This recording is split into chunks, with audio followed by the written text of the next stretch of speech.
Good morning, guys. Am I audible?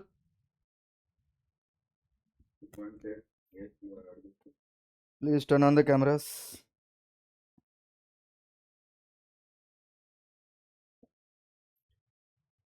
I request more of you to turn on the cameras.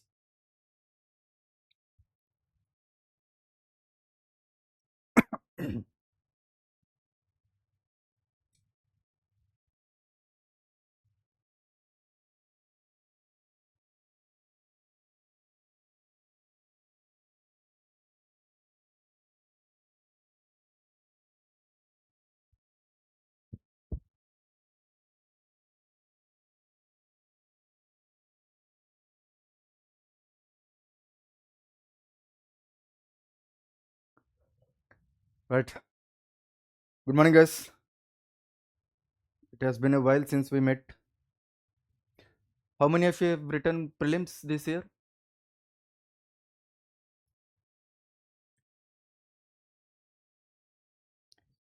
Have you attempted prelims this year? How did you find the paper?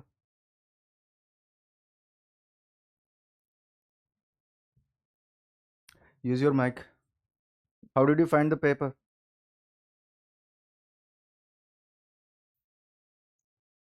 Sir, I think it is doable.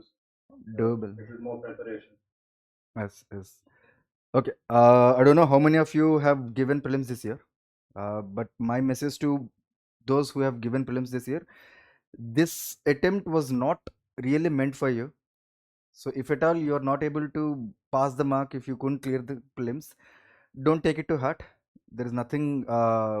You haven't done anything wrong because the syllabus has not yet completed.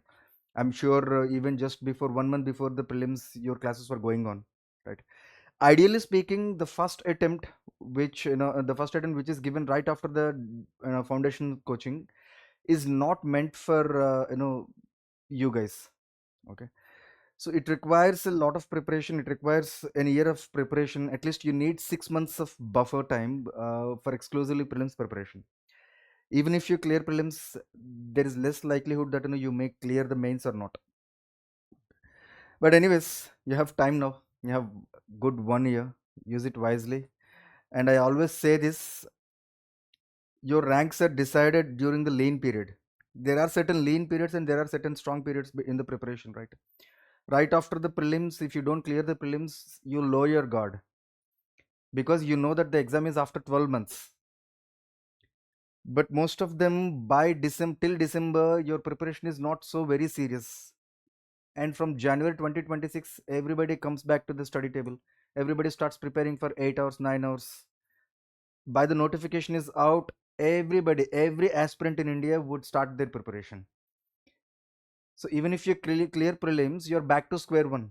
You'll be standing in the month of June just like how you used to in the last June. So there is nothing. Your fate has already been decided by January. Trust me, this is how it is. Your fate will be decided by the month of January. No matter what you do beyond January, it is going to only help you in clearing the prelims, but it won't help you in clearing the mains.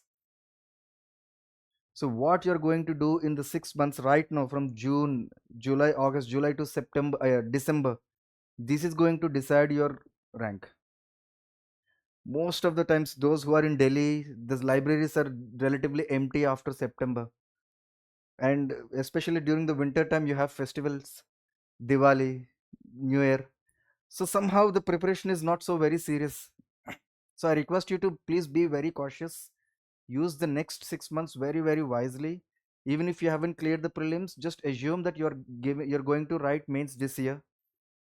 So I hope your mains QAP classes are going on. So just go ahead with the mains QAP classes, and whatever the leftover classes, social justice or ethics, they will be completed in 1 or 2 months. Try to have an integrated preparation, both mains and prelims as well. Okay, so don't make your preparation into silos. So there are a lot of questions in the prelims this year which can be answered if you are very good at your mains preparation actually. So there is no such watertight compartmental division between prelims preparation and mains preparation anymore, right? Okay, so most of you have already attended my society classes, I hope so. Okay, so you know how we deal with the syllabus, how we go about. Okay, this is the social justice syllabus. Welfare schemes for vulnerable sections of the population by center and states, and performance of these schemes.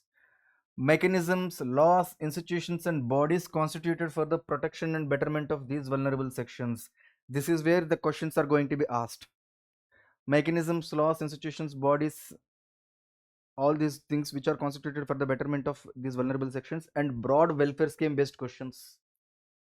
Okay, and issues relating to development and management of social sector services relating to health, education, and human resources. If you remember, from these two aspects there have been lot of essays which have been asked in the previous years. Okay, at least there is one essay every year which can be directly answered from this syllabus and the society syllabus. I keep saying this because you keep broadening your horizon when you attempt essay. If your society and social justice knowledge is pretty decent, you can actually open multiple dimensions in your essay. And that is why I say sociology students can actually write better essays. Ideally they should write better essays, not necessarily it's a fact. So ideally they should write good essays. Issues relating to poverty and hunger. Okay, so this is the syllabus of social justice, and the weightage is around 3 to 4 questions. Let's say there are 4 questions, 2 10 markers and 2 15 markers. Okay, so 30 plus 20 50 marks, 45 to 50 marks. So this is the weightage. If we add society as well, it would add up to around 120 marks. Okay, anyways, first of all, we'll start with welfare schemes for vulnerable sections of the population. I'll discuss broadly the welfare mechanism, what is welfare mechanism, and what are the providers of who are the providers of welfare mechanism in Indian society, and what are the issues faced by the Indian government in terms of welfare schemes, implementation of the welfare schemes. Okay, so as you all know, the style of our classes will go by one. Each and every line of the syllabus will dissect into multiple dimensions and subtopics, and will cover the 360 degrees dimension so that you can answer any question. You need to have those 4 to 5 points for each and every question, right? Okay, first topic, which is welfare. Now that you have time, I expect you to write down answers. Last time I didn't push you much because you were dealing with multiple subjects. Okay, now that you have time, please try to answer the questions. Okay, and please be participative. Let's not make the classes pretty boring. And I need 12 classes. I'll try to complete the syllabus in 12 classes. Okay, okay, what is welfare? What do you think? What do you mean by the word welfare?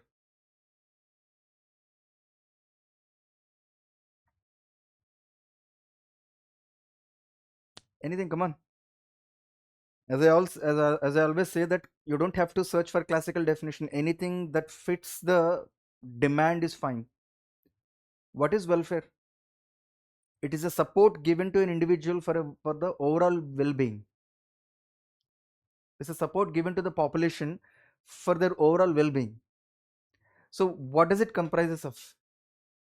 Welfare comprises of what kind of support am I talking about? Financial support?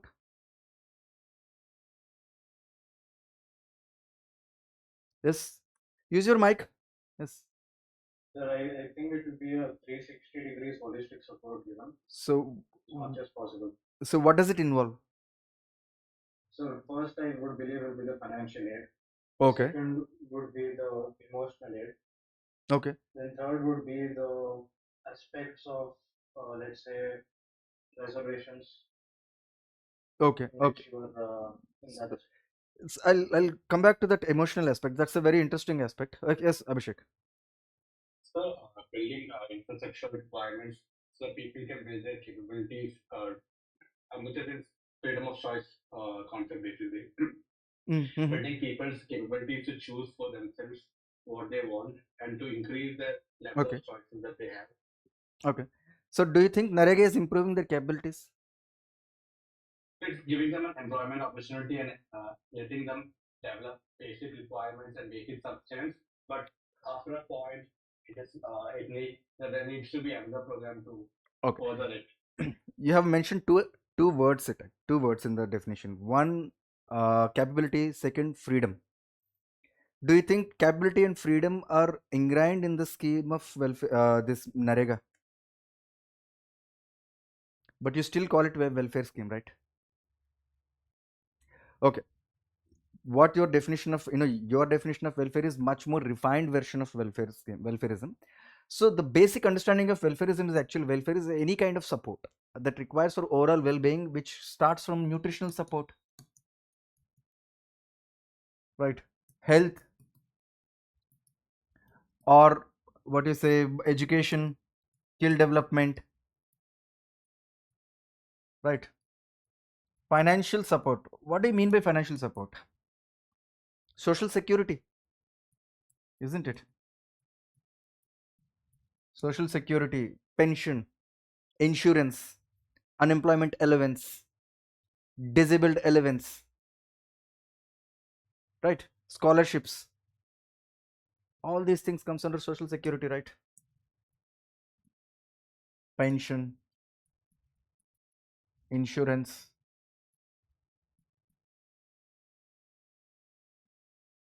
unemployment allowance. As such, in India we don't have this concept of unemployment allowance. In most of the countries, in the western countries, especially European countries and North American countries, they do have this concept of unemployment allowance. Of course, why do you know why unemployment allowance has not never been so famous, or it could not be institutionalized in India? Budget constraints are always there, but apart from that, Will disincentivize people to change jobs. so do you think that it is not going to disorient or disincentivize people from taking up jobs in North America or Western European countries? So in India, the population is so high and the competition, if you're able to give a subsistence wage, because of a large scale of informal employment, you will never know if the people are actually working or not. So they can just claim that they're So you're unemployed, thinking that and there are executional issues, and yes, somebody said no reasonable data. Yes, Sidhu. Yes, the data point and that most of the people are working in informal sectors, so we are not even aware of where they are working or they are working or not. See, unemployment allowance is meant for informal sector employees. It's not meant for formal sector employees because they're covered by social security, formal social security, right? Let me tell you, the nature of unemployment in India is different from nature of unemployment that is generally prevalent in advanced economies. Do you know what is the difference? You might have studied in your economy. Structural unemployment, which is actually prevalent in developing countries and underdeveloped countries, whereas in foreign countries, in advanced economies, it is frictional, it is cyclical unemployment. So they can afford to provide unemployment allowances, which is not the case in developing economies like India. Okay, that's it. Anyways, social security, and what else? What are we missing? Anything else? Nutrition support, health, skill development, social security, reservations. All these are welfare mechanisms. Okay, reservations, emotional support. Right, that's pretty interesting. Should we consider providing emotional support to an individual as a part of welfare mechanism? Should we consider? so I think to a higher regional welfare, it does come into place. But when you're starting from the basic level, it is a last priority that we should give to, even though it is very integral. Mm-hmm. At this point, so like if I may, when we take over any kind of development, Mm-hmm. first we need to make sure we are able to teach. Then we make sure we are The able to see. Malinowski scale. Yes, sir. It Yes. has to go step by step, Okay. and toward the end, we should be able to provide for their holistic development, even Okay. their emotional and mental health as well. Okay. Can you give me any example if union government or any state government providing any welfare mechanism for the emotional support of population? So I'm not exactly sure the name, but the name of the particular state, but in other places, Mm-hmm. school children are given counselors in their schools. Mm-hmm. Even in some government schools where they have tie-ups with NGOs, Okay. they come to take talk with the students and make sure their mental health is developed very well. Especially And during also, adolescent stage. exactly, sir. Right. And even the syllabus, Right. like they recently changed like from National Curriculum Framework 2005. They have been given slow attention to the mental health aspect as well Right. by involving classes in EVS or even in college holistic education classes. Mm. Such things are meant to develop their mental health. Right. Right. Anything else? Yes. Sir, this was in the state of Karnataka, sir. I'm not able to recollect the name of it, Mm-hmm. but it was a scheme that was launched when newly Mm. new mothers who recently have given birth, Mm-hmm. they were given this sort of emotional support and counseling Right. as a part of their the entire process of childbearing and rearing and birth. Right. Right. True. True. True. So as the society develops, okay, generally even the emotional needs and emotional issues are also taken care of. Okay, which should be a part of welfare mechanism that is provided. Okay, no matter who provides it, whether the government is providing, whether the NGO is providing, or anybody is providing it. It is also, there will be an increasing demand for the emotional needs of the population as well. So to with changing demands of the society, the government will also will change its welfare approach. So the welfare approach evolves and it will keep adding those aspects as well. So Mental Health Care Act 2017 was the right step in the direction. It was actually the same step in the direction even to take care of the emotional needs of the population. So the definition of health in itself included the mental aspects, which was given by the World Health Organization, right? So anyways, so this is welfare. So if you have to write down any broad answer on welfare concept, then you just have to write down two line definition. Welfare refers to any kind of support that is given to population for their overall well-being, which includes nutritional, health, education, social security, reservation, etc., etc. All these kinds of support, housing support as well, right? So all these things, this is welfare. Now my question is, who provides welfare? Who provides welfare in a society?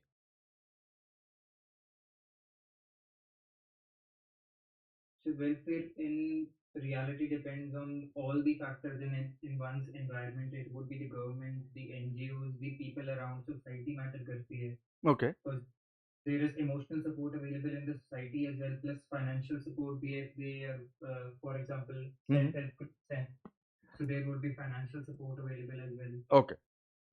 uh Generally welfare is, yes, Falguna. Yes, I wanted to add to what Danish was saying Mm. that I was of the belief that all of these stakeholders are important in order to access the welfare, but the primary entity that is giving welfare should be the state as well. Should be the state. Okay. uh, okay, I'll give you an example. You know why in India we don't have this concept? Actually the concept of pension insurance is pretty new to society of India. That is why the penetration of pension and insurance is very less, very minimal in India. You know why? Which is unlikely in Western countries. What is the difference between these two countries? What is the difference? Why do you think pension and insurance is not so much well penetrated in India?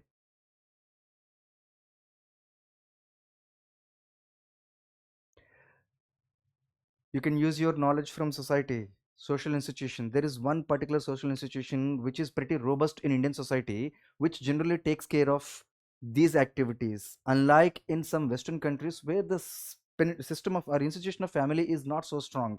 So the dependency on the state for the welfare benefits is going to be increased, which is the social institution called family. If you remember, there are multiple, what are the four functions of family? Apart from the biological functions, emotional functions, psychological functions, sociological functions, and financial functions. Social functions to take care of the children and socialize them. Financial functions to take care of the financial needs of the family members. So to take care of it, there is a proper institution. So division of labor is properly divided both in the domestic sphere and the non-domestic sphere. So the parents are supposed to work and meet the needs of the children and also the elderly, and also they have to take care of the emotional aspects, psychological needs of the elderly and also the children and also the each and every family members. So these are the functions of family. So in those societies where the family institution is very robust, in those societies, the dependency on the state for the welfare mechanism may be relatively lesser compared to those societies where the institution is not so robust. People move out after they attain the age of 16 and 17, right? In fact, most of them get married at 18 years of age. So the minimum, the league, the age at which the first marriage takes place in USA is relatively lesser from India. So because they attain the financial independence pretty at a very early stage. Okay. So this is, so social institutions, before going to the government, there are other institutions, other stakeholders in the society. First of all, let's talk about social institutions which provide this welfare. One such social institution is family. Now give me any other social institution which provides this welfare mechanism.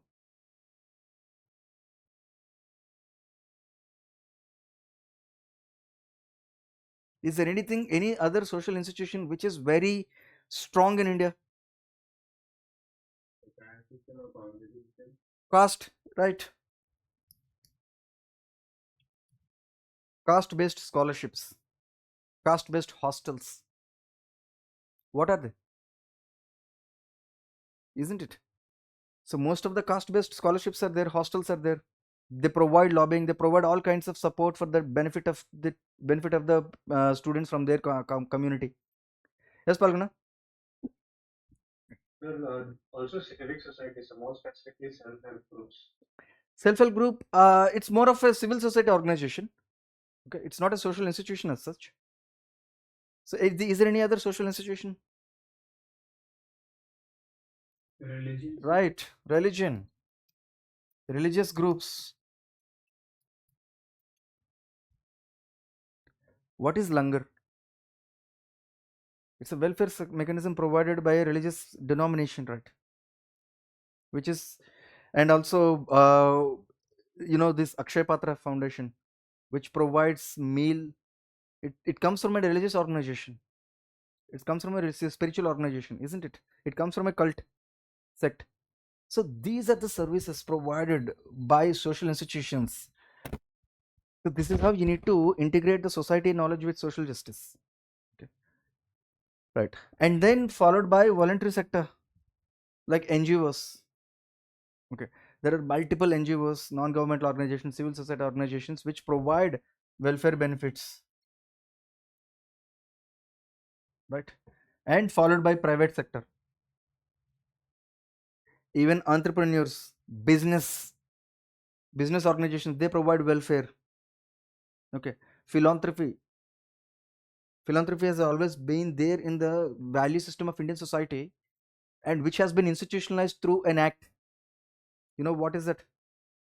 This philanthropy has been institutionalized through an act, through an amendment to a particular act. Do you know what is it? Corporate social responsibility, which was legally mandated by Companies Act 2013 amendment. Okay.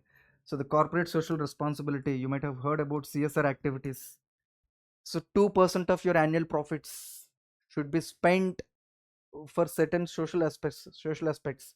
So generally the private sector, which may not have the thick skin in the business of these welfare mechanisms, they often provide their funding to any voluntary sector like NGOs or CSOs, civil society organizations. They take the help of these NGOs because they have the penetration in the rural society. Okay. So next, the most important, the government. In fact, government provides welfare to the population, being a welfare state. Okay. But this concept of welfare state emerged pretty recently in the 20th century itself. Earlier the state used to be a military state. That means the government used to provide only protection, law and order, and protection from external aggression, external threats. It used to be a police state, military state, or minimal state with no intervention in the society, with no active promotion by the society. Okay. So what is welfare state then? Welfare state is a concept of governance which involves promotion, which involves the state actively promoting the interests of population, welfare of the population. So it actively promotes. So the concept of welfare state. How did it emerge? That is the question. This concept was emerged pretty recently in the 20th century itself, during the interwar period after the Great Depression 1929. You might have heard about Great Depression 1921. How during the time, between the time of World War One and World War Two, the global economy was going through a turmoil. Okay.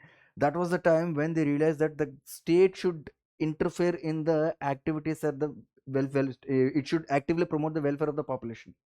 You know what? Let me tell you how it started. See, the concept of laissez-faire started in the European societies after Industrial Revolution, when the capitalism emerged. What is the basic principle of capitalism? Profit maximization. So in order to maximize the profit, the only way out is to reduce the wages of population, wages of the laborers. By reducing the wages of the laborers, the capitalists could improve their increase their profits. Okay, it really worked for them, and they proposed this laissez-faire policies, which means free trade policies, which means the government should not have any involvement in the economic sphere, which means they should not decide how many products are supposed to be produced, what kind of products and services goods and services are supposed to be produced.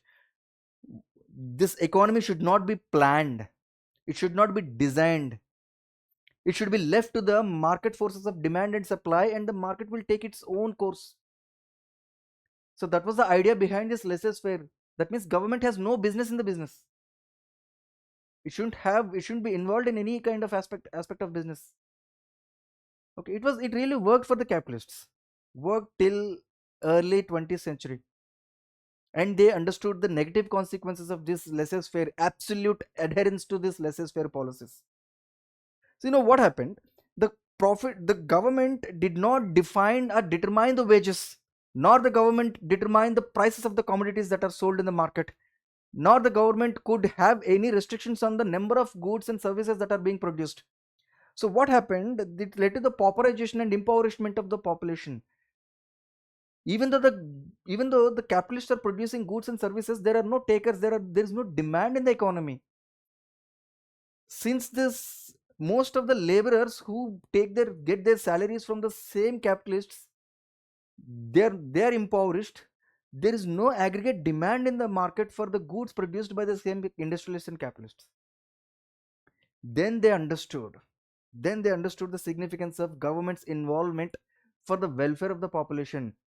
If the government starts providing the basic necessities like what do you call nutritional support, education, free education, free health, then it will reduce the consumption expenditure of the population, and it will improve their disposable income.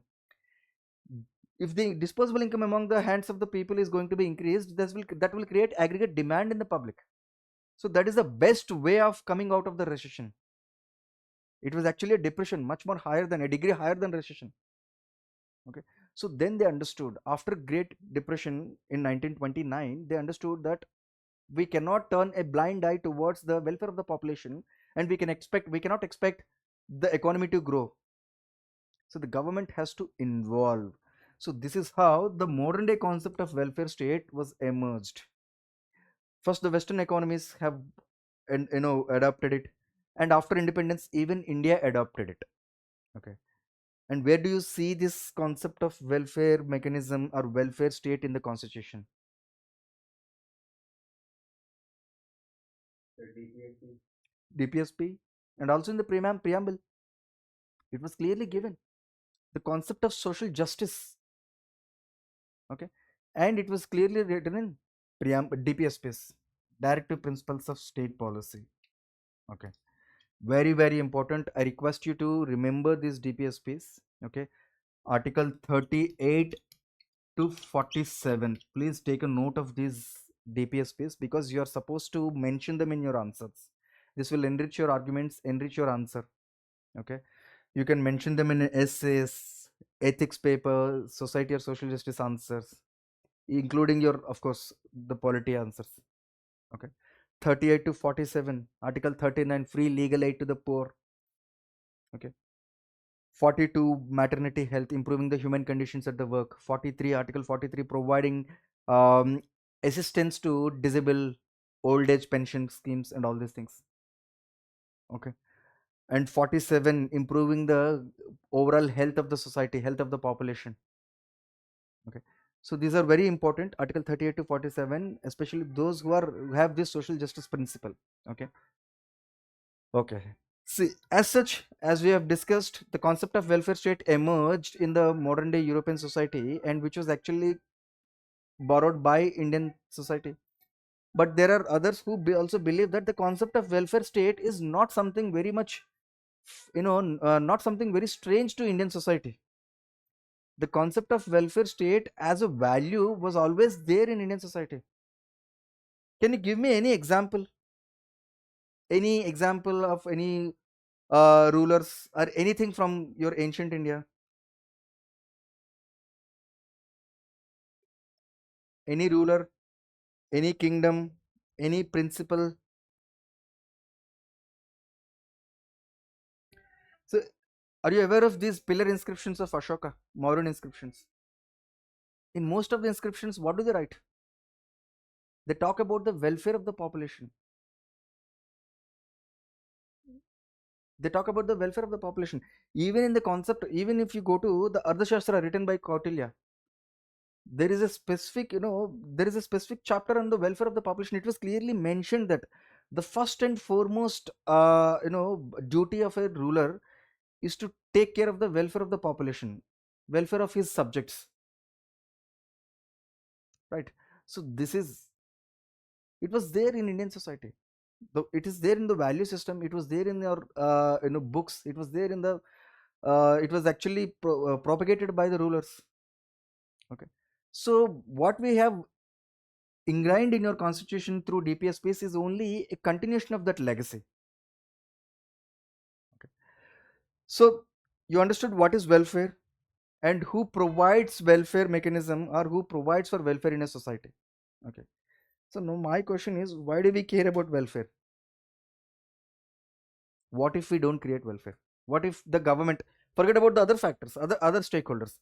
Why is it so important for the government to provide welfare, apart from the argument that I have already told you, that it is important for the sustainable economic growth? If the government provides welfare, it is going to reduce their consumption expenditure on certain aspects which are provided for free by the government, and it will improve their disposable income. It will also improve their skill. Okay. There are certain economic aspects. Okay. Apart from these economic aspects, are there any other aspects why we need to take care of the welfare of the population? Why is it so important for the government?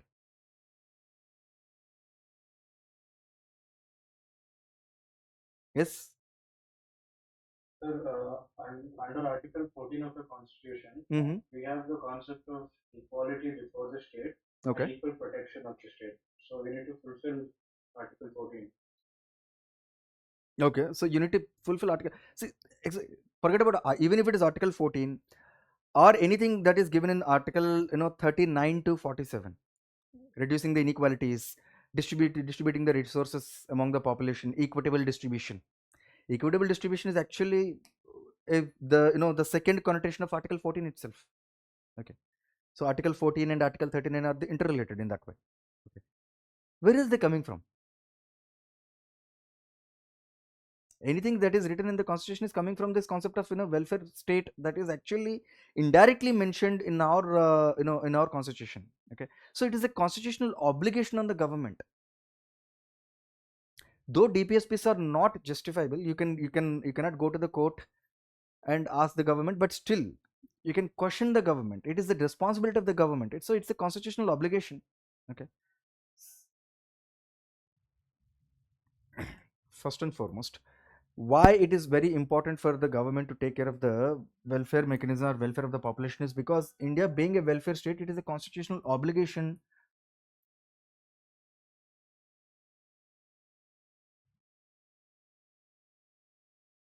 isn't it? And it is also important for economic growth. sustainable economic growth. That means long-term growth. First and foremost, of course, this is going to increase the aggregate demand, as I said always. And also, if the government provides nutritional support, health, education, and skill development, what is it going to do to the economy? It is going to improve the quality of the labor force, human resources. So it improve the human resource potential. It is very important for the government to take care of its human resource potential for a sustainable economic growth, right? And this welfare is going to make that such kind of growth inclusive, irrespective of any inequalities. Okay, and it is also important for social harmony. It is very, very important for Indian economy, Indian society. See, this is where the concept of welfare is all the more important for Indian society. Government has extra responsibility with respect to the population welfare of the population, because Indian society is a very diversified society. Any injustice to a particular community takes a different color. Any injustice that is done, or any exploitation that is done, or any discrimination that is meted out to a particular section of the population may take a different color, a communal color, or a regional color, or a religious color. So in a society where people are often identified by their parochial identities, not the national identities, injustice often takes the form of fissiparous tendencies in the society, like communalism, separatism, insurgency. Left-wing extremism emerged because of lack of welfare support, isn't it? Best example is left-wing extremism. Regionalism. Why do you think a separate state of Chhattisgarh emerged? Why do you think there are still separate statehood demands from the underdeveloped regions like Vidarbha, Saurashtra, or Bundelkhand? Because of lack of proper welfare of the population, right? So it is not seen as lack of welfare, it is seen as regionalistic demand. It immediately takes a different color. So that's why I say it is very important for the government in a diversified society to take up the responsibility of providing welfare services to the population. So this is important. This is the need for welfare mechanism, because it's not just a moral imperative of the government, it's also a constitutional obligation. But also it is important for the economic growth and inclusive growth and social harmony. Okay, now that you understood what is welfare and what are the different stakeholders that in the society which provides welfare, and what is the need for welfare mechanism, you can give a proper introduction to any question based on the welfare mechanism, any broad question on the welfare mechanism. You will not run out of any points to start an answer. Sometimes if you have enough points in the body, you can write down something from these points in the first 2 or 3 lines of the body, so that it will act as a feeding points, right? Okay. Now that we understood the significance, let's jump to the limitations. Very important, very important. This is where the questions will be asked. Okay, either a broad question can be asked on the limitations of the welfare mechanism that are designed by the government, or a specific question is asked on each and every dimension or each and every aspect of the welfare scheme. Okay, so of course, being a welfare state and also having a constitutional obligation on it, the government, union government and the state governments have started providing started implementing multiple welfare schemes. Okay, now what are the limitations of these welfare schemes, or what is the limitation of the welfare mechanism provided by the government? Okay, so the first limitation is this inadequate coverage of beneficiaries. This is a very, very important aspect. You can expect a standalone question on this aspect. Inadequate coverage of beneficiary has become a challenge to the for the government in implementing welfare schemes. Comment. That can be a question. Okay. So why the beneficiaries are often not properly covered? Do you have any idea? Why do you think beneficiaries are not properly covered? So one reason could be that most of our data is either not updated or it not according to the date. कहीं तो data करे ही नहीं जाते हैं, multiple surveys are not even done properly, plus there is a lack of पर in depth जो ground level की reality होती है, like when most of the people who are going through poverty are not even counted under the BPL because we are unaware of them. So you're talking about data with respect to what? With respect to the beneficiaries, the right beneficiary, right? That is the problem. Identification of beneficiary is a bigger challenge. Identification of beneficiary. Okay, you tell me, what should be the ideal way of identifying the beneficiary for any welfare scheme?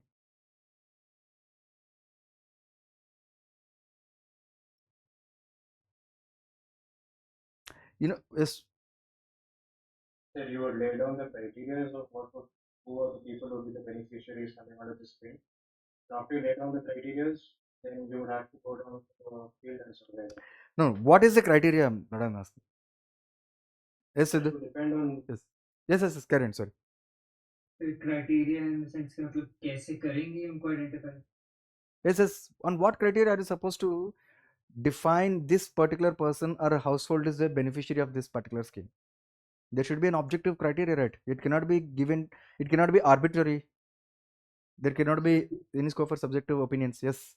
Depend upon the different kind of welfare you are providing. If it is for the sake of poverty, जैसे अगर we talk about employment, when we talk MNREGA, it is the cooperation with the lower level local bodies. They will identify these households, they will notify these households, and when the person goes up to the bodies, they help them indirectly. ये जो criteria होगा sir, it will depend upon the kind of welfare you want to provide. It depends. You're saying that it depends upon the scheme you're providing. Yes. Okay. It's very challenging task actually. So there are hundreds of schemes. So you tend to have different beneficiaries for different schemes, different lists. So it is impossible, frankly speaking. You know how the government uses government based on the socio-economic caste census 2011. It has come up with this criteria, three-pronged strategy to identify the beneficiary. Okay. First of all, it has automatic inclusion criteria. That means anybody who meets any of these conditions will be automatically included in the beneficiary list. Okay, so households without shelter, destitutes living on alms, manual scavengers, primitive tribal groups, legally released bonded laborers, all these people, they are automatically included in the beneficiary list. And there are certain conditions under automatic exclusion. If any individual or a household meets any one of these conditions, then they will be excluded from the beneficiary list. Trust me, this is not exhaustive. Due to the lack of space, I couldn't write down all the points. The government was pretty liberal in terms of automatic exclusion criteria, unlike automatic inclusion. Okay, so there is a 14 point criteria for automatic exclusion. Okay, so owning a motorized vehicle, any member in the household who is a government employee, if you have non-agriculture enterprise, that means if you are owning any business enterprise, okay, and any member earning more than 10,000 rupees per month in the family, and paying income tax, owning a refrigerator, owning landline phones, 2.5 acres or more land, there is there is a lot. Okay, automatic exclusion criteria, right? Now let's say some households are automatically included, some households are automatically excluded, and you don't belong to either of these two categories. What about the rest of the families? How to define provide determine their beneficiary status? This There is another dimension, which is deprivation dimension, under which there is a 7-point formula.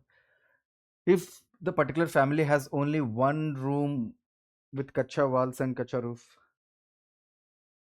which means dilapidated house, or no adult member between the age group of 16 to 59, that means nobody in the working age population. Okay.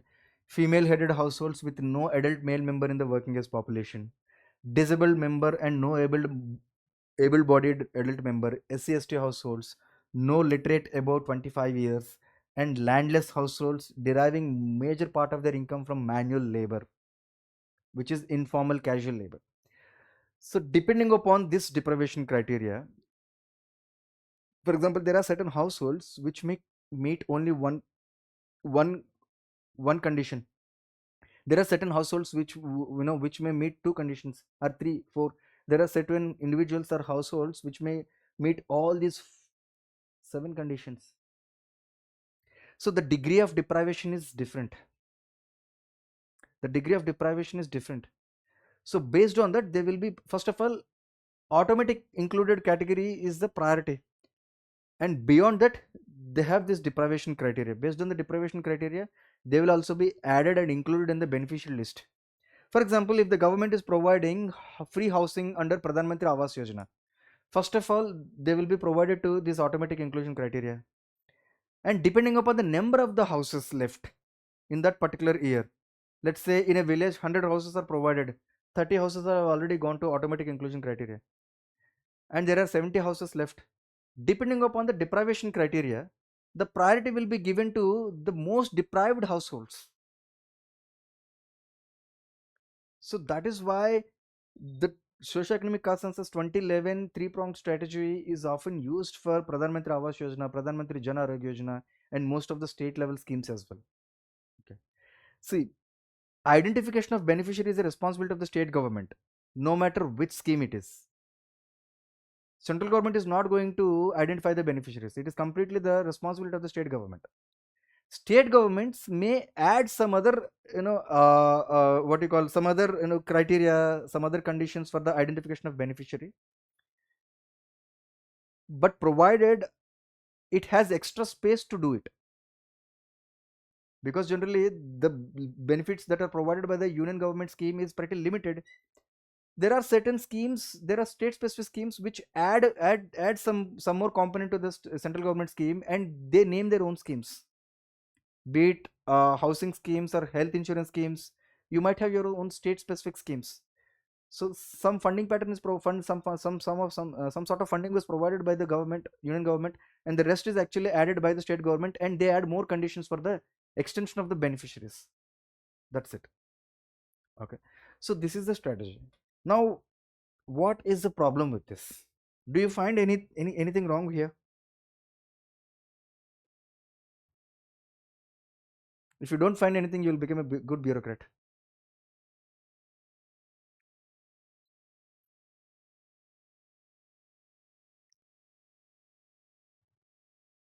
I was just kidding. You can answer. I was waiting for your answer. What is the problem? Do you find any issue here? In identifying the beneficiary, is this criteria objective enough? Let's say it is objective. Is there any issue? Automatic, look at this automatic exclusion criteria. Owning a motorized vehicle. Yes. Sir, I can see a possibility where the people coming under deprivation and the people coming under automatic exclusion overlap actually. Okay. Okay. It is more an economic based categorization, economic based categorization. Okay. Okay. That's interesting. That's interesting. Or something is kind of. Okay. Okay. Come again. So, what should be the other criteria? Let's say what should be the other social criteria? The level of discrimination.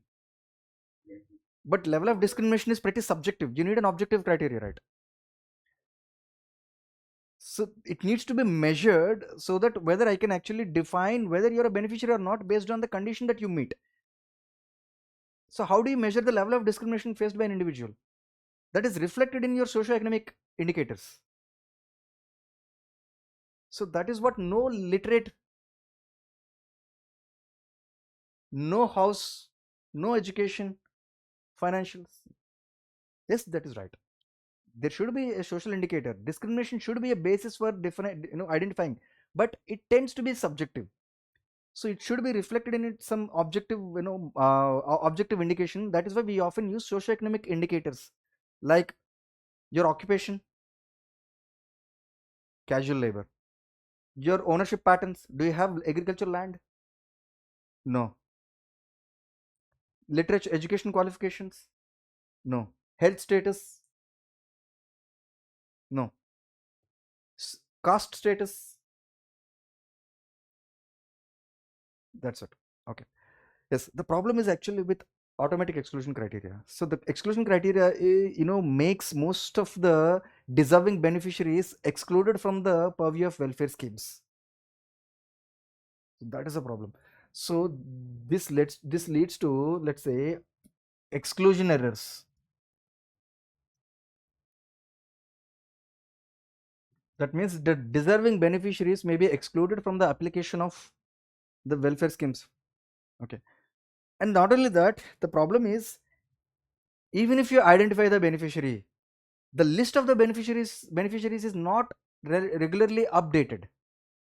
See, deprivation, let's say if I call a particular household is deprived household based on certain conditions, it is not a permanent identification or a permanent label.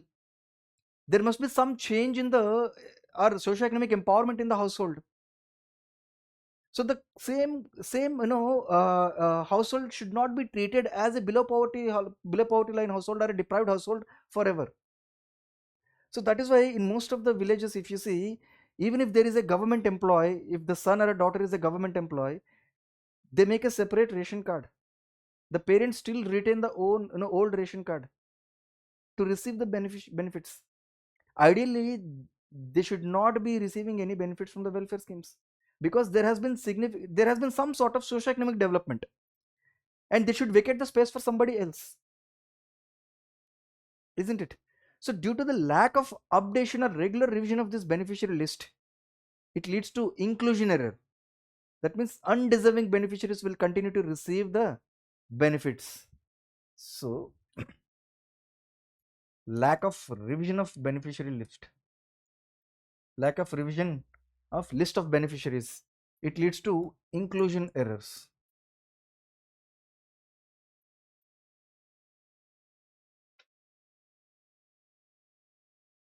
Okay. Okay. The problem is not just here. There are more problems. Let's say the identification beneficiary is identified. In fact, the real problem starts from there. You have to authenticate your identity through biometric authentication system, especially when Aadhaar has been mandatory, when Aadhaar has been made mandatory to receive the benefits. Aadhaar card is mandatory for any benefit. Pradhan Mantri Jan Arogya Yojana, Awas Yojana, Narega, PDS. Of course, PDS have their ration cards, but now Narega, even if you want to receive your benefits, PM Kisan, any scheme. Okay. So this is the problem, biometric authentication. So what is the problem with this biometric authentication? The problem is, let's say in most of the senior citizens, their fingerprints and iris, eye retina, it keeps changing. So they need to update their biometric information from time to time. Otherwise, it may lead to authentication failure. But the problem is, it takes some time. It takes forever to change it. They have to run from pillar to the post to get it changed. When do they realize that in the biometric authentication has been is failed? When they go to receive a particular welfare benefit, let's say PDS, let's say oldest pension scheme, at the very first week of the month. In the first week of the month, they're supposed to receive the oldest pension scheme. They go to the nearby point of sales, or the nearby local sarpanch, local panchayat office. They give their thumb impression, and it is authentication is failed. Then they'll ask them to go to the relevant department to change their biometric authentication. They may take money for it. So if the grassroots level of level provision of these government services in the grassroots level, e-governance is not very much inclusive of these senior citizens. So this is the problem, and it takes 10 days or 15 days to get it changed. After 15 days, the slot is closed. You go to the panchayat office, you demand your pension. He would say, come next month. In the next month, the candidate may receive that month's payment, but not the last month's payment. So there are a lot of issues. So biometric authentication, in fact, according to UIDA, Aadhaar authentication for government services fails 12% of the times. Of course, it was an old data, 5-year old data, but still 12%. That means for every 100 beneficiaries, there must be 12 people who are deprived of welfare benefits just because of this authentication. So this is the problem. So that is why in ethics the questions are asked. Technology in the governance should have humane angle behind it. Right? It should have humane angle behind it. You cannot be you cannot be adhere to the rules and technology without any human interface. That is what good governance. E-governance is not your goal. Good governance is your goal, and e-governance should complement your good governance efforts. Okay. So biometric authentication is another issue.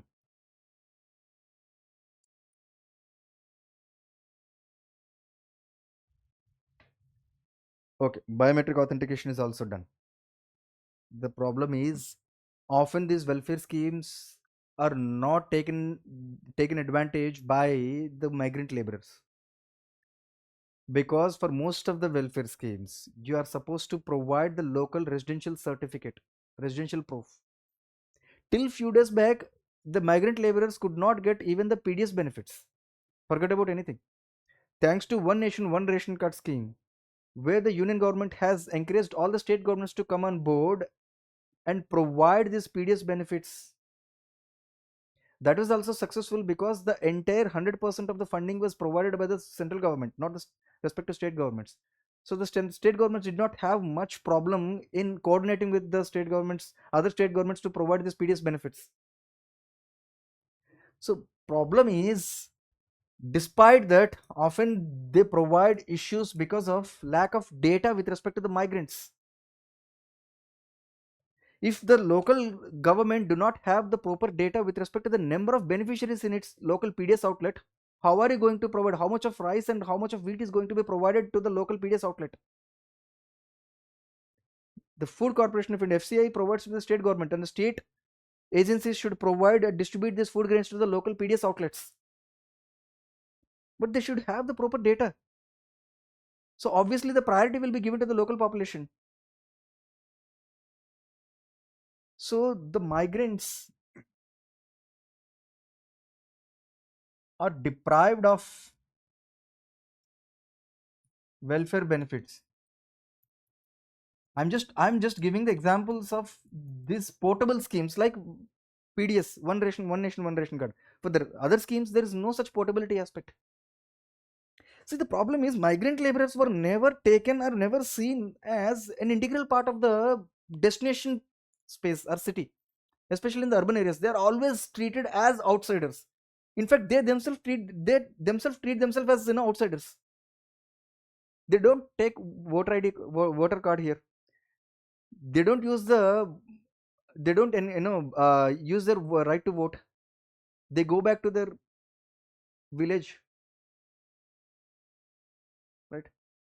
So where do you think, so that is why recently there was an article in the newspaper with respect to the delimitation of seats. I mean, with respect to the number of seats, the author has fairly made a point.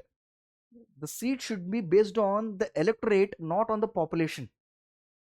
Because if you strictly go by the population, certain states may have more number of population, but all of them do not become the voter base of that particular state. Let's take the case of Delhi. Let's assume that, let's say randomly, let's say hypothetically 20% of the population is actually migrant population. They go back to their villages to use their vote. but you're providing the number of seats to the Delhi state in the parliament based on the population. So the distribution of the seats to each and every state and UT should be, state especially state, should be based on the size of the electorate, not on the population.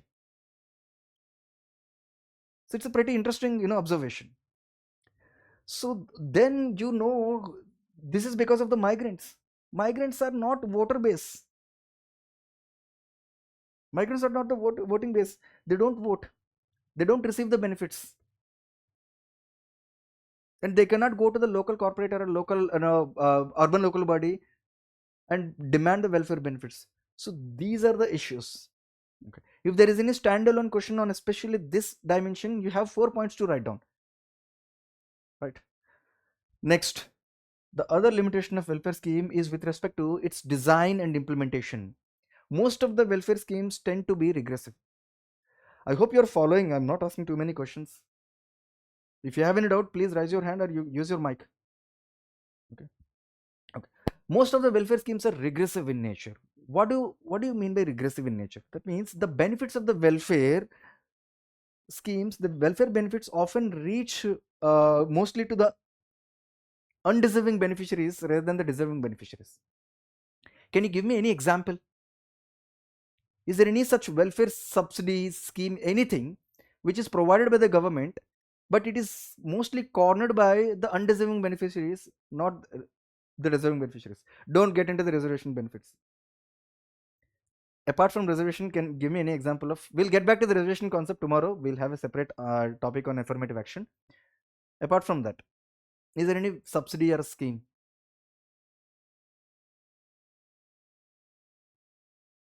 So one example could be the example that you gave. One of the family members has started to work in the government sector, but the scheme. No. I'm talking about a specific subsidy provided or a welfare scheme provided by the government, which in its design is slightly regressive in nature. That means it is providing more benefits to the MSP, PM Kisan also. PM Kisan, fertilizer subsidies.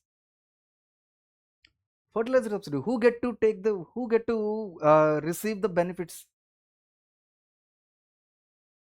Because the rich farmers, see, there is a reason why this question was asked in the prelims on agriculture income, whether it is taxable or not, because there has been a demand for increasing the agriculture income under the tax. Okay, so subsidy on urea, yes, right. Subsidy on urea could be taken by advantage by non-farmers. Forget about non-farmers. They have come up with, let's say, neem coated urea or some other, some other mechanisms for to prevent the diversion of this urea meant for agriculture into other non-agriculture purposes. So that is more of leakage, corruption. It's not a design failure. But this fertilizer subsidy, a rich farmer would purchase 100 bags, a poor farmer would purchase 10 bags. But the subsidy amount is actually going towards in the pockets of the rich farmer. In fact, till few years, I think till 2014, LPG was also like that. LPG subsidy that was given by the government. See, now under Pahel scheme, LPG subsidy is directly provided to the bank account, and there is a limit. There is a limit for the subsidy gas cylinders that you are supposed to receive. 12 cylinders per year. Beyond that, you have supposed to purchase from the market. You are not going to receive any subsidy for the extra cylinders, gas cylinders that you purchase beyond this limit. Earlier, before 2014, there was no such limit. So a rich household may consume 20 cylinders or 30 cylinders. A poor household may consume only 1 cylinder or 2 cylinders per quarter. So who is going to receive the benefits of the government more? So that is why the government, see, there was a time in 2013 when this LPG subsidy issue was going on. There was a investigation report made by certain journalists as to how these cricketers and Bollywood stars and politicians have, how many gas cylinders are consumed by them every month, and they questioned why should they be given any subsidy. Okay, so that is the question. These are the regressive in nature. There are certain welfare schemes which are provided, which are designed in such a way that most beneficiaries or more benefits are cornered by the undeserving beneficiaries. Okay, next, leakages and corruption. Okay, leakages and corruption. No explanation. Okay. Next, emphasis on output rather than outcome. Emphasis on output rather than outcome. This is also a designing failure or implementation failure of the welfare scheme. Okay. For most of the welfare schemes, the orientation is more of output orientation rather than outcome orientation. For example, let's say uh, under Right to Education Act, the government has given fund to the state governments to improve the school infrastructure. They have established good schools, toilet facilities, improved the school infrastructure, which is very important. But my question is, has it improved foundational literacy and numeracy? Has it improved, has it reduced dropout rate? But are we weighing the success of a scheme based on its outcomes? So we are more interested in output. That means under Pradhan Mantri Jan Arogya Yojana, let's say under Ayushman Bharat, health and wellness centers are supposed to be produced. Health and wellness centers are supposed to be established in each and every rural primary health center. All the primary health centers are converted into health and wellness centers to provide wide range of comprehensive health services at the grassroots level. Yes, you have constructed and improved the rural health center, primary health center. Has it reduced the level of infant mortality rate, maternal mortality rate? Has it improved improved this malnutrition? Are we measuring the success of a scheme in terms of outcomes or outputs? This is the problem. So when there is too much of obsession on output rather than outcome, it is not going to give any tangible benefit. It is only going to fill the pockets of the bureaucrats, contractors. Okay. Next, lack of awareness and people participation. Okay. Lack of awareness. Why lack of awareness is so important? I'll get to the people participation. Tell me why awareness is so important. Because see, awareness will make them, let's say if you have awareness, you demand the benefits. You know which welfare scheme are you supposed to take the benefits from. Okay. So I'll give you three welfare initiatives introduced by the government and tell me what is common among them.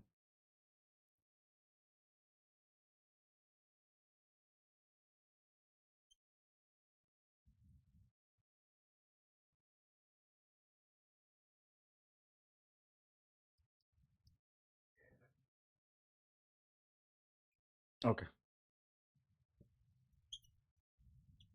PDS, Narega, Right to Education. All these three are welfare mechanisms introduced by the government with a particular objective. PDS is to address the malnutrition level. Narega is to provide rural employment opportunities, and Right to Education Act provides education. What is common among these three? What is that underlying principle which is common among these three?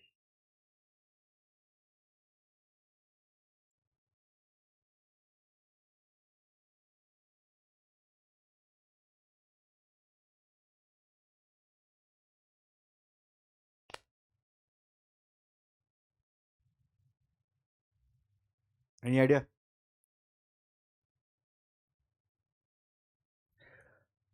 All these three schemes are legally mandated. PDS is provided through National Food Security Act 2013. Narega, Right to Education Act, Narega Act. So they have legal backing. That is why we call these schemes as demand driven schemes. You are supposed to demand. You can actually receive the benefits, welfare benefits from these three schemes based on your demand. They're not supply driven, they're demand driven. Anybody who is going to demand is going to get the benefits if he is the beneficiary. You cannot say no to it. Right. So these demand driven are these kind of schemes require awareness. Okay. So that awareness is very important. Lack of awareness often results in the failure implementation or failed implementation, faulty implementation of Narega. The problem is most of the people, most of the Narega beneficiaries do not know that there is a delay compensation.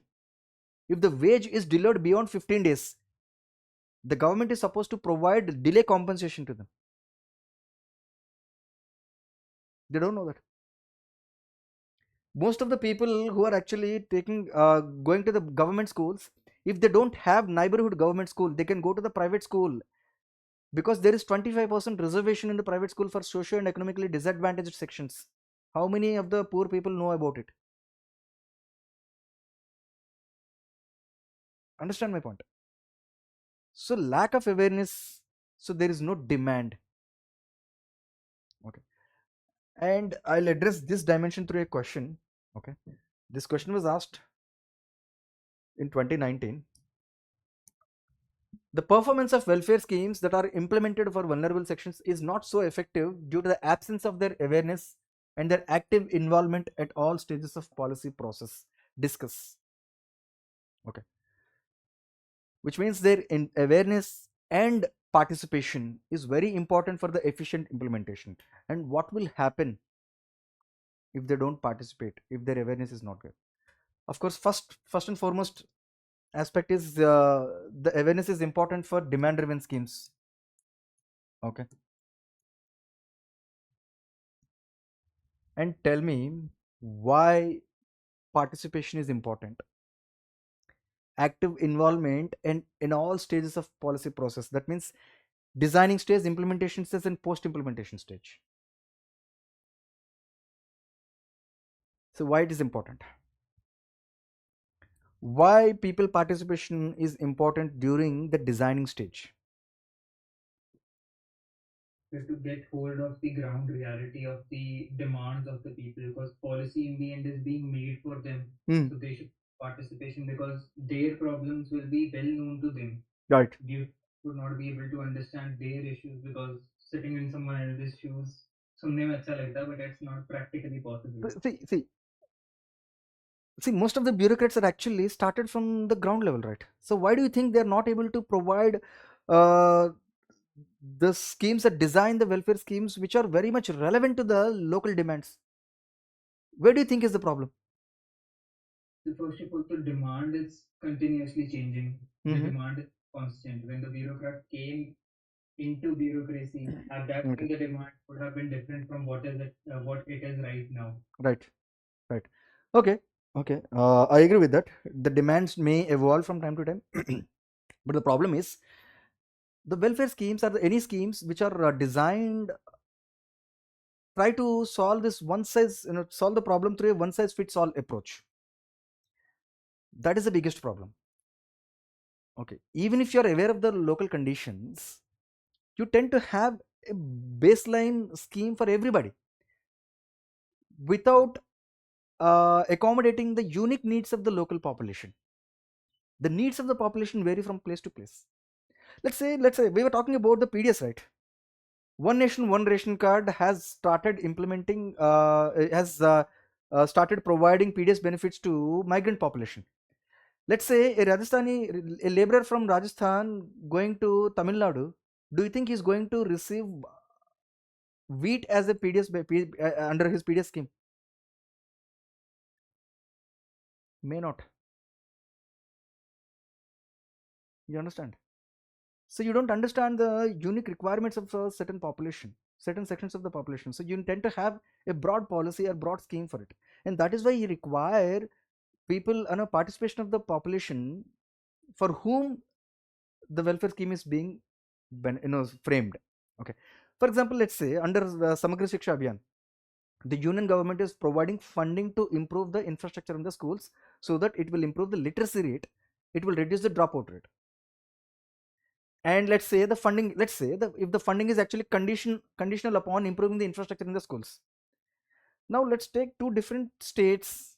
Let's take the case of Kerala or any other state like Assam or Bihar, where the literacy rates are completely different. Let's say the infrastructure, the school infrastructure is already robust in certain states, and the school infrastructure is very poor in certain states. The requirement of the states is different. Their requirement is to improve the basic infrastructure so that it will reduce the dropout rate, it improve the basic literacy rate. But in there are certain states where they have already achieved a certain level of development. They may require something else. They may require funding for providing counseling to the children, or they provide early child care and education. That means to provide nursery education from the age of before the age of 6 years, right?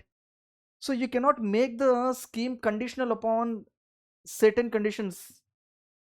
The disbursement of the funds condition attached to certain conditions, especially when the local requirements are requirements. Each and every specific population or region would have unique requirements.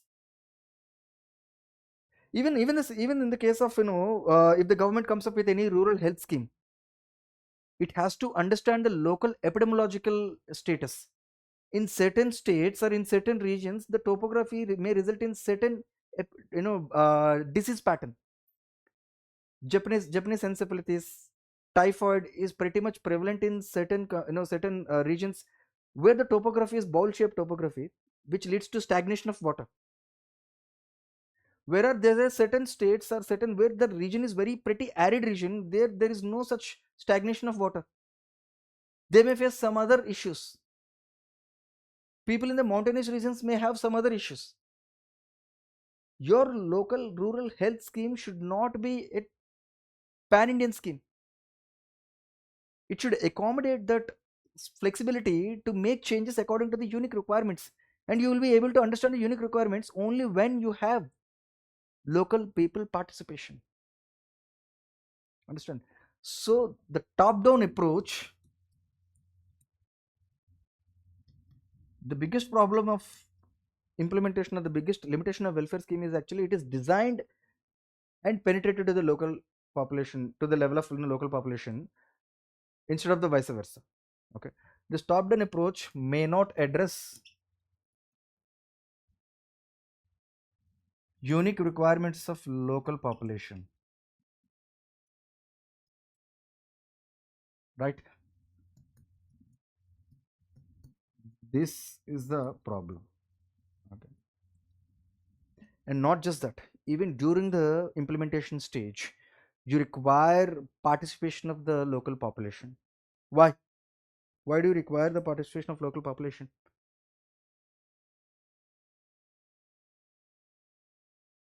This is during the designing stage. Why do you need the people participation during the implementation stage? Why can't the government simply pick the beneficiaries and provide the benefits? Because they are the most important stakeholders of that. Okay, they are important stakeholders. What will happen if you don't take them on board in implementing the scheme? Let's say the government is picking the beneficiaries, it is providing benefits, that's it. You take the benefits and you have nothing to do with it. Why are we encouraging with different slogans? We try to encourage people participation in the schemes. For each and every scheme there is a slogan, there is a reason why there is a slogan. Swachhta ki or ek kadam, or let's say Fit India movement. Eat healthy, eat good movement. Why do we need these movements? Yes. Sir, every welfare scheme when it's put out there, it does not end with the government giving certain benefits to people. But it requires people to make use of those benefits Okay. for their growth. Okay. Yes, Sidhu. So adding to Falguna's point, the सिर्फ benefits देना is not the major goal. Benefits की utilization, people should understand that as well. Okay, utilization of the benefits is very important. Okay, let's say tomorrow the government has actually provided PDS through DBT. That means it is not providing PDS, it is not providing food grains, instead it is providing money. It is expected by the government that these consumers or these beneficiaries are going to use the money for the intended purpose for which it was given. If you're using it to purchase liquor, it is not going to reduce the malnutrition levels. Okay, that's what happening with PM Kisan. The government is providing to purchase different chemicals, you are purchasing different chemical, right? So that is so you're supposed to put nitrogen based fertilizers, but you're purchasing glucose based alcohol. The thing is that, so whether it is being utilized for the purpose it was given or not, so you require the participation of the local population to achieve the goal, because government is providing welfare scheme not for sake of doing it, to achieve a particular goal. PDS, what is its goal? The goal is to improve the malnutrition, reduce the malnutrition, and improve the nutrition levels among the population. If there is no participation from the government, and best example is Swachh Bharat. Government has provided financial assistance to construct the toilets. Whether to use it or not is the responsibility of the population. That is why they require, so simply constructing the toilet facilities is not going to make the village an open defecation free village. You have to understand, you have to target the attitudinal, there are different components of attitude, right?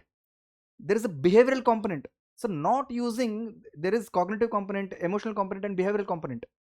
You have to address this behavioral component and cognitive component. That means you have to make them understand the benefit of using the washroom, using the toilet facilities.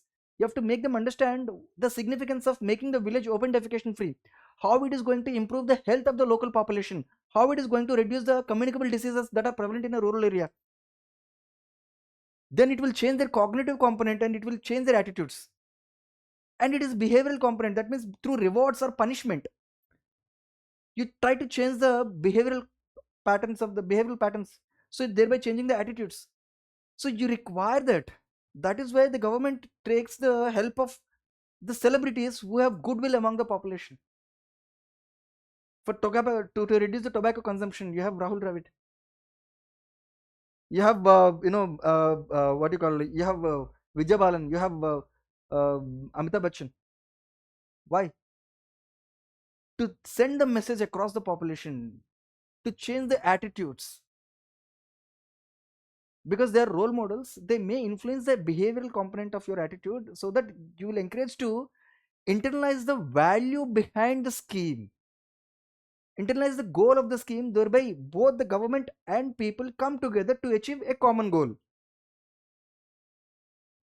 right?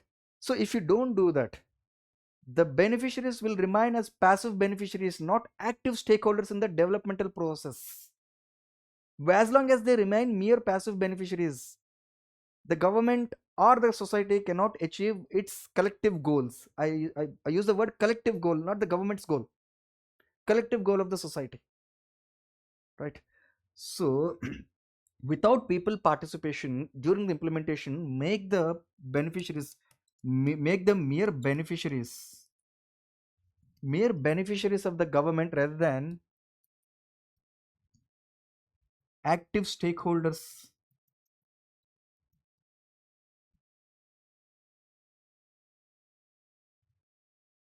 This is the problem. Mere beneficiaries. Government is the provider. There is a patronization. Government is the provider. You're the taker. You're the seeker. You're the beneficiary. That is where the power inequality is there. There is a reason. There is why we don't demand services from the government, because we assume that the government is doing a favor to us by providing you free housing, by providing you free food grains. It may, but you're not understanding the objective behind it. So you're always at the mercy of the government. So this will never empower the citizens as long as you remain the mere beneficiary. Okay, right. And also, for efficient implementation of any scheme, any policy of the government, you need people participation and you need acceptability. So the wider the acceptability for a particular policy or a scheme, the smoother the implementation is. When do you get the wider acceptability? When the scheme is sensitive to their cultural aspects. Most of the policies, or most of the schemes, or most of the initiatives that are designed by the bureaucrats often lack the cultural sensitivity in there.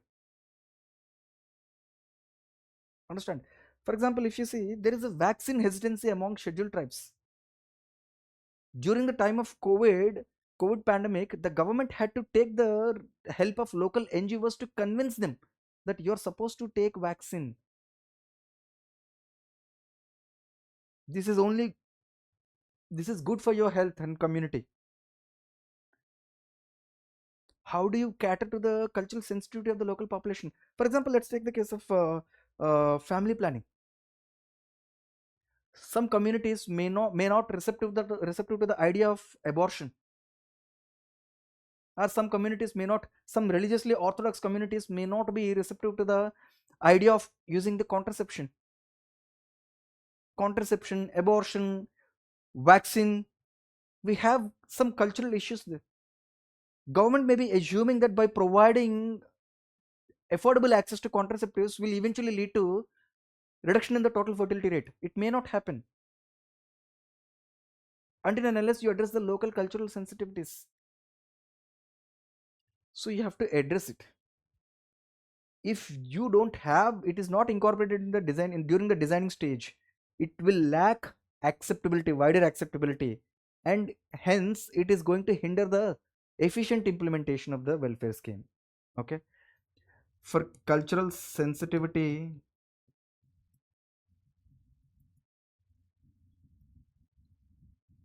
and wider acceptability, you need people participation, not only during the implementation but also before that, during the designing stage, during the designing stage, isn't it? And also it is going to improve the transparency and accountability. With people participation, you start question it. It will improve the transparency and accountability, especially after the post implementation stage. Once the scheme is implemented, let's say there is this concept of social audit which has been legally mandated under Narega Act. From time to time, the local bureaucrats, local revenue officers, and also the Narega officers and the local bodies, Gram Sabha, they have to convene a Gram Sabha, they have to convene a social audit at the Gram Sabha. That means they have to disclose how much of the money has been granted by the government for that particular purpose, and how many beneficiaries have been picked, how much of money has been given to the beneficiaries, how much of money has been spent for inputs, and they should also determine what work what is the work, how the money should be spent for the next allocation. This is social audit. What is it going to do? It is going to improve the transparency and accountability. So the post implementation stage, you need people participation for improving the transparency and accountability. And not only that, you need feedback from the population so that the government can make mid-course corrections to its scheme there is any requirement. If it believes that there is a particular scheme and it is not properly implemented, for example, let's say biometric authentication, if they see that most of the senior citizens are facing this issue of biometric authentication from time to time, probably the government will come up with some other mechanism for the senior citizens. Probably there should be a rule where they say that even if there is no biometric authentication failure, they should be provided with the services first, and then they will be asked to update their biometric information, something like that. So there will be a chance for the government to make the mid-course correction in the implementation stage only when they receive the feedback from the population. If the feedback mechanism is cut off, there is no mid-course correction. So for efficient feedback and mid-course corrections,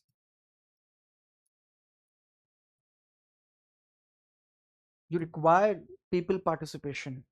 That's it. The answer is done. Please try to answer this question. Performance of the welfare schemes that are implemented for vulnerable sections is not so effective due to the absence of their awareness and active involvement at all stages of policy process. Understand? So 5 points are more than enough Try giving examples. I'll give you notes, nothing to worry. But before that, try answering this question by your own. Okay. Okay. Coming back to the limitations of welfare mechanism again. The next issue is not addressing the structural issues. Not addressing the structural issues. Okay. Often welfare mechanism provided by the government is only going to provide palliative care, but not the right diagnosis to the root cause. Can you give me any example?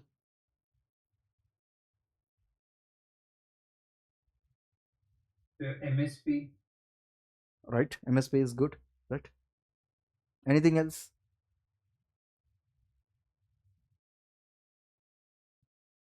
Can Manrega be a part of this Right, for the yes. Narega. Why? What was the original objective?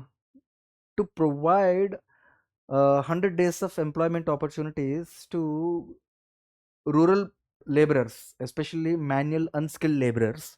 Okay, during the lean seasons, non-agriculture seasons, to prevent the distress migration, because during non-seasons you see migration of the population, rural population, to the urban areas. Okay, to prevent that and to provide local employment opportunities and to sustain the aggregate demand,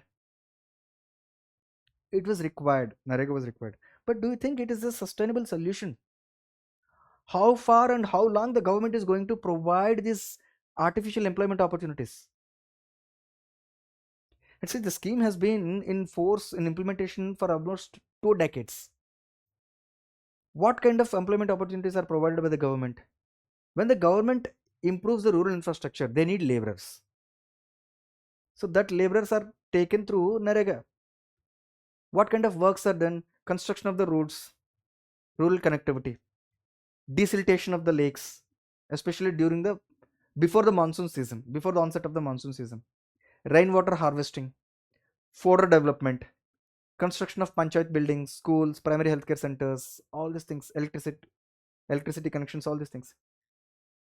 2 decades. How long are you going to develop the rural areas? So to construct, for example, 1 year you have constructed the road, next year you have taken some other school building, panchayat building, primary health centers. The work might have been completed by this by now.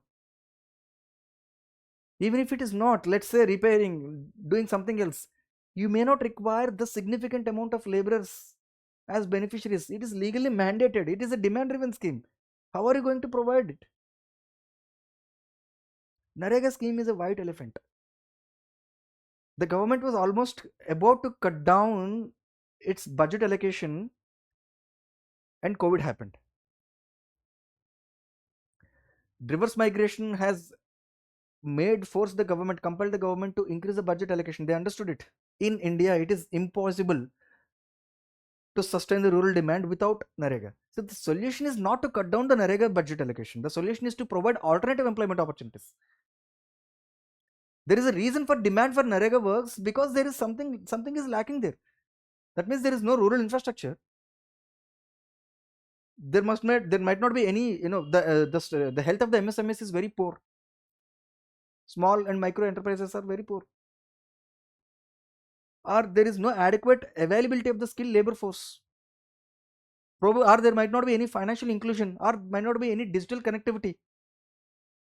You provide all these things, that will automatically reduce the demand for Narega works. During the agriculture seasons, people don't go to the Narega works. Only during the non-agriculture seasons, people go to the Narega works. So if you find another source of employment where you get the better money, you don't go to the Narega. People stopped going to Narega works during the election campaign season because they were receiving better payment from the political parties. You remember? There was this, wherever there were elections going on, there was a shortage of Narega labor because every other day there is a political campaign, political party, political, campaigning is there. So you receive 500 rupees per day, whereas Narega wage is actually less than the minimum wage. It is not linked to the minimum wage of the states, right? So that is the problem. So it doesn't address the structural issues. So if you don't address the structural issues, it will improve the perpetual dependency over the state. You will keep depending upon the welfare scheme forever, right? So on this dimension, let's practice a question. Okay, read this question. Do you think that the welfare mechanism of the government for uplifting the vulnerable sections is making them perpetually dependent on state? Give reasons in support of your arguments. What do you think? Do you think the mechanism, welfare mechanism, is actually the original objective is to uplift the vulnerable sections, but do you think it is making them perpetually dependent on the state? If yes, why? Give me the arguments actually. When do you think, or why do you think welfare mechanism is going to improve the perpetual dependency of the population over the state?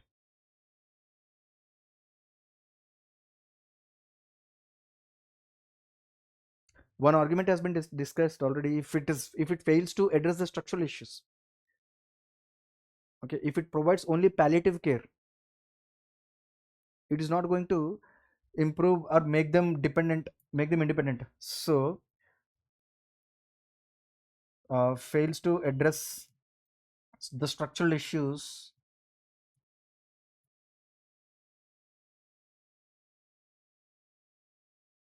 This is one argument. Do you think is there any other reason why it may often lead to perpetual dependency?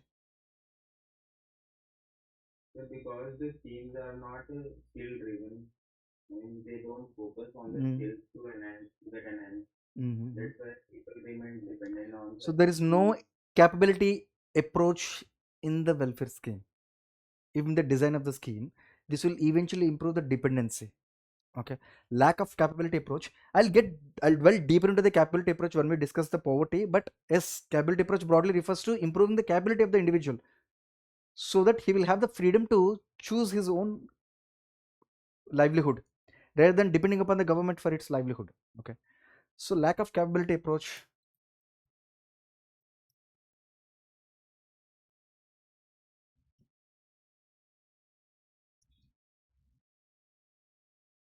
Anything else? Unconditional welfare benefits with no time limit and with no revision of the beneficiary list, right? So you're supposed to, for you're providing welfare benefits to a particular household with an intention of empowering the household from the deprived category. If the government is failing to do in the first over a decade, there is something wrong. There is something wrong either at the part of the government or in the part of the beneficiary. So there is an argument often given that often these unconditional and timeless welfare schemes provided by the government often disincentivize the population to improve their capabilities, and this will eventually improve their dependency over the state. So that is why this argument is very much seen in the Western economies, advanced economies, where they provide unemployment allowances. In India, we don't have unemployment allowances, but of late we have these kind of freebies in the name of allowances to women, unemployed youth. Okay, so these things. So unconditional and without time limit, these welfare benefits often disincentivize the beneficiaries to stand their own feet. So this will eventually improve the dependency over the state. Okay, enough blaming the victims. Now, any more arguments? Be wise enough and be very cautious while writing these statements. It shouldn't look like you're bashing the victim. Okay, focus on short-term solutions rather than long-term investments. I would say addressing the structural issues, the same thing, right? So think about it. Okay, when do you think the dependence on the state is going to reduce.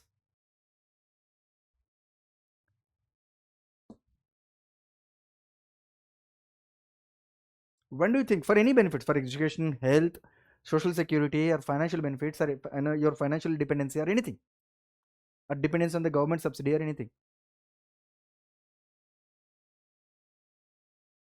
Economic growth. If the growth of the economy is improved, okay, if the growth of the economy is improved, we assume that there is improving the overall income of the household.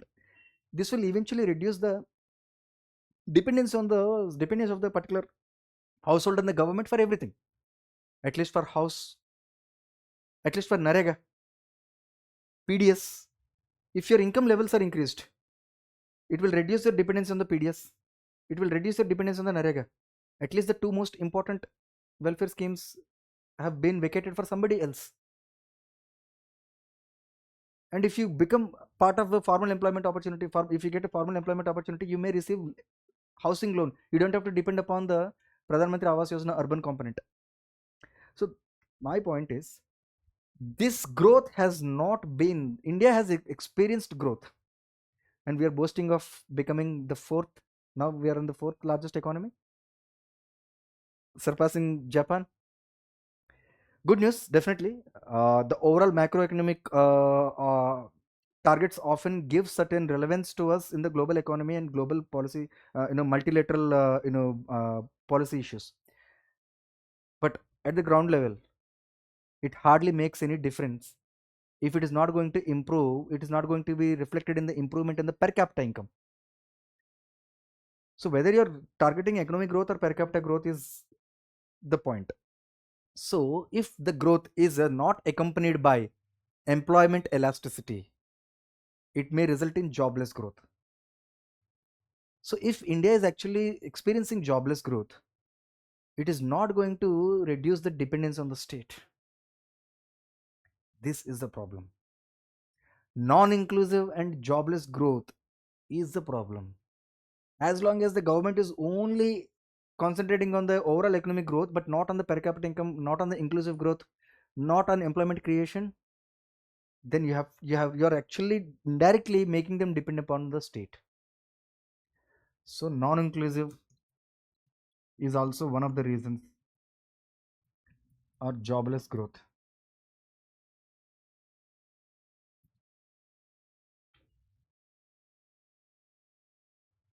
And also the kind of or the nature of the employment. In India, more than 90% of the labor force depend upon the informal sector. So India is known for its informal nature of employment, right? Then what is the problem? If you're informal laborer, you don't have job security and you depend upon the government subsidies. You don't have pension benefits. You depend upon government's Pradhan Mantri Jan Arogya Yojana health scheme, Ayushman Bharat health scheme. You don't get any, you don't have any financial inclusion. You don't get any bank loan. You depend upon the government's benefits, government housing scheme. And if you're in the informal sector, you don't have job security. You depend upon the Narega during the lean season. So this is the problem. Informal nature of the employment.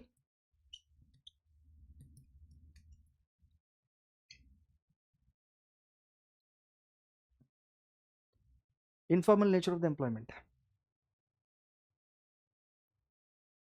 Right. Lack of financial inclusion. If there is no financial inclusion, what are you going to do? It is not going to make them empower. So you don't have pension, for pension, Atal pension Yojana, you have to depend upon the government's pension scheme. Okay. Insurance, health insurance, Pradhan Mantri Jan Arogya Yojana, or old age pension scheme. Or else you have to depend upon what you call unemployment allowance, all these things. Okay.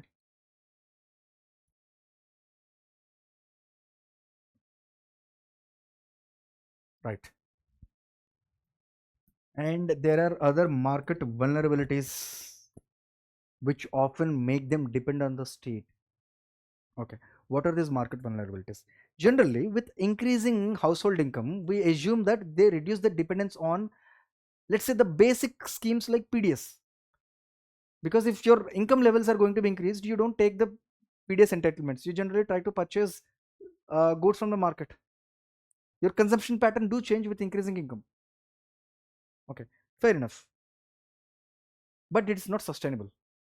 In fact, you know why most of the, as I've given the example of, example of identification of beneficiary and the inclusion errors that we are talking about, why the parents of government employees also would often retain their BPL cards, ration cards.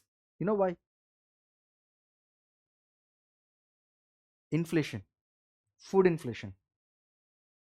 If the food inflation is at 10%, it is automatically going to improve your consumption expenditure.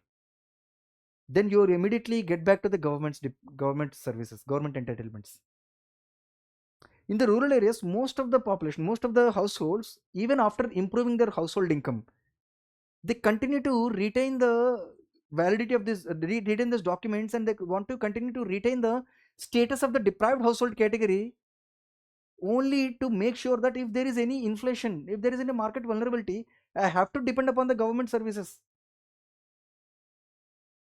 There is a reason even the urban migrants would retain their job card for Narega, because you never know, due to any pandemic, I have to go back to the rural area and get back to my, I have to find my job. So there is this problem, the problem is there. So that is one aspect. Market vulnerabilities, let's say,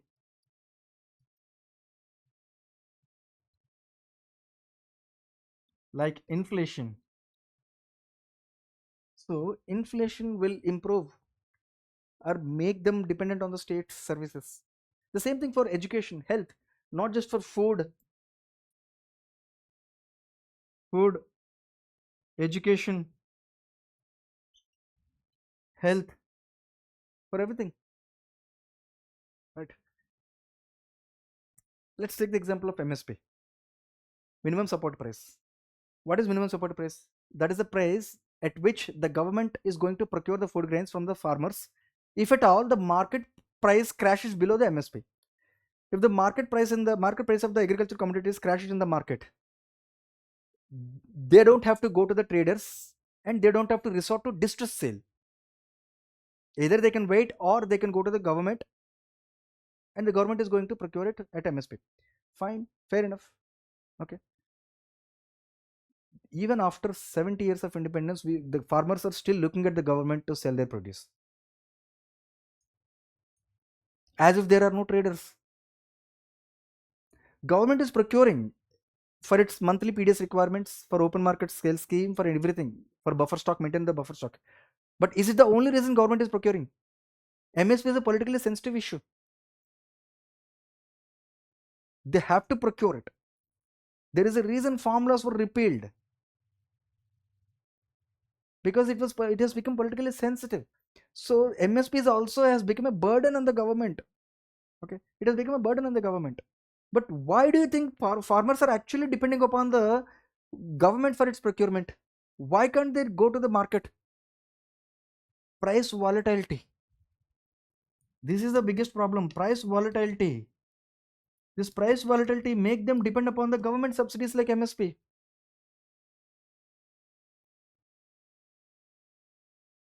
Even farmers would ask the government to provide electricity subsidies, because rising energy prices will increase their electricity tariffs, input cost,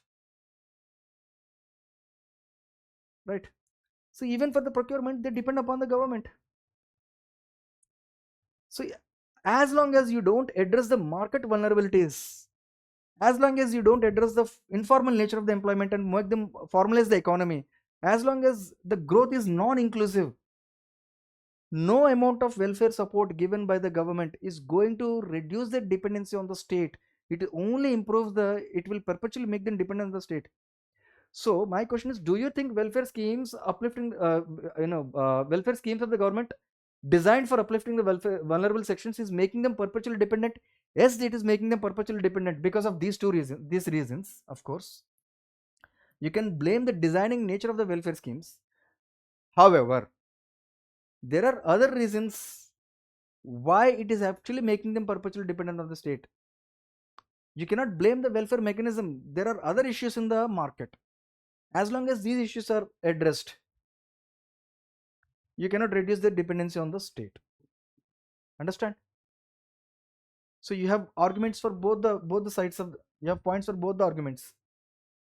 There is something wrong with the welfare schemes. Yes, right. But that's not the only reason. There are other issues. Understand? I'm sure you can write down decent answer for it. Okay. You have 6 to 7 points. Use good examples. Okay. A good introduction, a good conclusion will give you good marks. If it is a 15-mark question, you can easily get 6 marks. Okay. So even if it is a 2-page answer, just stop it. Stop at the second page. If you don't have any points, don't try to go to the third page only for sake of doing it. You don't have to do that. Okay. If you have done justice to the answer in 2 pages, fine. If it is even if it is a 15-mark question. Okay. Please, it's a practice question. Please try answering this question. Okay. Next steps taken. Shall we go to the next topic? DBT mechanism. It will take 10 to 15 minutes. Shall we continue?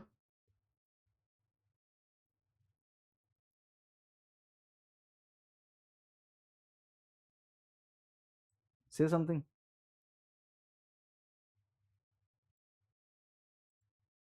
Okay. No. Okay, I'll do it tomorrow. Nothing to worry. So that's it. I'll provide notes. I'll provide notes tomorrow for the entire welfare mechanism. So that's it with today's class. Any doubts?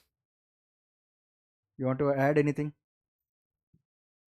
Can we say no proper audits or leakage when the schemes are rightly distributed? No proper audits. Social audit is mandated only for a few schemes, but it should be made mandatory for most of the schemes. Meghalaya is one state which has made social audit mandatory for almost 20 welfare schemes. Okay. If you can improve, if you can emulate, it is a good step in the improving the transparency, and it will also improve the people participation. They will start expressing their opinions in the social audits. Okay. So that's how you strengthen the grassroots level, democracy at the grassroots level, right? You can add that. Yes, it is possible to send me the answers.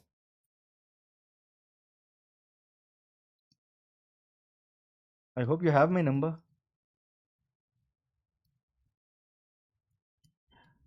The old email ID that I have given to you is no more functioning.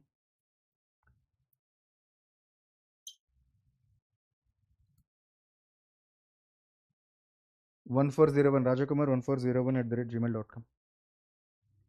Okay.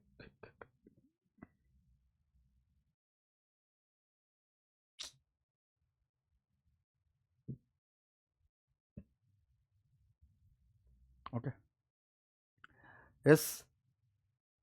Sir, in the answers for social justice and society, what would be the right approach towards introduction and conclusion? For social justice, see, for example, this is the question. Do you think welfare mechanism of the government for uplifting the vulnerable sections? Always the statement given in the question is going to give a lead for the introduction. Do you think welfare mechanism of the government for uplifting the vulnerable sections? That means you have to write down introduction. Being a welfare state, the union government and the state governments have implemented multiple welfare schemes for the upliftment of the vulnerable sections, like public distribution system, Narega, Pradhan Mantri Jan Arogya Yojana, etc., etc., etc. It has definitely improved. In the introduction, you have to write that it has definitely improved the living conditions of the population. However, there are certain instances which may have unintended consequences, like making them perpetually dependent on the state. In the following instances, then you will write down these 3 arguments. The statement that is given in the question is going to give a lead to the introduction. So you just find an introduction in the first statement itself. Okay. If you see the previous question, see, performance of the welfare schemes that are implemented for the vulnerable sections is not so effective due to the absence of their awareness, absence of awareness. Then you can say something about like people participation is very important for the efficient implementation of the welfare schemes, which is actually often encouraged by the government, right? Then due to their absence, however, their awareness and active involvement is very much necessary. Due to their absence, these are the consequences. A simple introduction is enough. See, in society answers I have given some definitions for certain topics. You can use the definition. There are certain questions which are asked based on a particular problem. You can use the context. Definitional approach, contextual approach. These are the two approaches which you can use for writing a good introduction, so that you can make a ready-made intro. There are certain questions you can't make a ready-made intro. Then for that, just read the first statement and you'll find something from it. Okay, that's it. So data should be kept in the body mostly. कोई intro में ना include करें No, कोई definition. ऐसा नहीं, like even the introduction you can actually use the data. For example, let's say a question on urbanization. There he was the question is asking about something about urbanization, some issue of urbanization. Then you have to mention the urbanization stat. How many of the population are going to live in the urban areas by 2050? That is the data. So if there is a question on tier 2 cities or tier 3 cities, then you have to talk about the population. What is the tier 2 city definition? That is what is the population criteria? What is the definition criteria? Demographic criteria. So if you're using a contextual approach in the introduction, there is a scope for introducing a good stat. Let's say there is a stat on, let's say, broadcast. There is a question on family institution. It is difficult to introduce a stat there. So then you can come up with a certain amount of, say, any kind of definition. Okay. So depending upon the nature of the question, you can differentiate between a definitional approach and contextual approach. If you don't find anything, just read the statement carefully. You'll find some lead. Okay, it will save your time. Again, the biggest challenge is to make you, biggest challenge is to write the answer within the time. It is not about what you're learning, it's about how much are you reproducing in the paper. So that is going to make you clear the exam. So what I see peculiar in most of the toppers is that their retention capacity on the paper is much higher. So that is why they never ask you to read wider, read more number of times, so that you retain at least 70 to 80% of what you have read. Right. So try to have ready-made introductions and conclusions, so that you can write, readily dump it. Okay, that's it. And do you have how many of you have sociology as an option? No sociology optional students? Okay. Okay. Okay, guys, let's meet tomorrow. See you. Thank you. Thanks, sir.